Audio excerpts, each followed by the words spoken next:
just one of the topics of the story.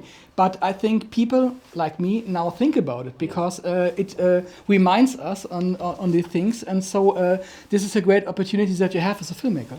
Well, that's what's really interesting about the Dan Brown stories to me, and why I keep going back to them and enjoy telling them, because they entertain people, and they are entertainments first and foremost, but they entertain in different ways. They're unlike a superhero movie or a comedy or a a kind of murder mystery.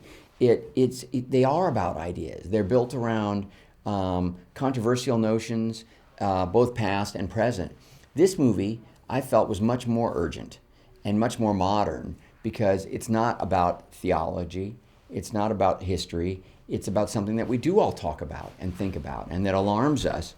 And that's something new for the franchise, and I think it gave the movie more intensity in a way. I know Hans Zimmer, in approaching the score, agreed with me that this needed to be a much more modern, edgier kind of sound. Did you also think personally more about taking care for the environment, the nature, animals, and so on? Well, that is such an important argument, and even the villain, even the extremist who's perpetrating something terrifying and violent, his cause is logical. And that's, of course, what makes the greatest kinds of conflicts in movies, is when there's when it's not so black and white, it's gray, and into the gray is this mystery, and Robert Langdon is actually a part of the mystery. He's not, he's not above it. He's uncertain as to where he stands and what his involvement is. I think when you're doing a movie like this, of this scale, there may be some nice things happen behind the cameras that you don't see on screen. Do you have maybe some nice stories for us on the set? This one went very, very smoothly. There was a lot of cooperation, maybe because it's not a religious subject. So we had, I think, even more cooperation from the cities in terms of gaining access, being able to shoot there.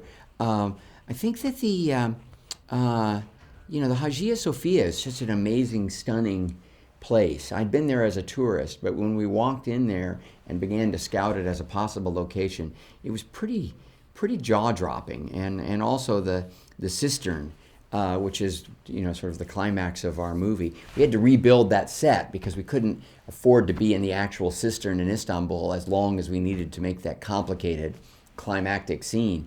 But amazing to go there and contemplate that sequence and kind of create that environment. Was it easy to get in there and shoot there? Yeah, no, they were.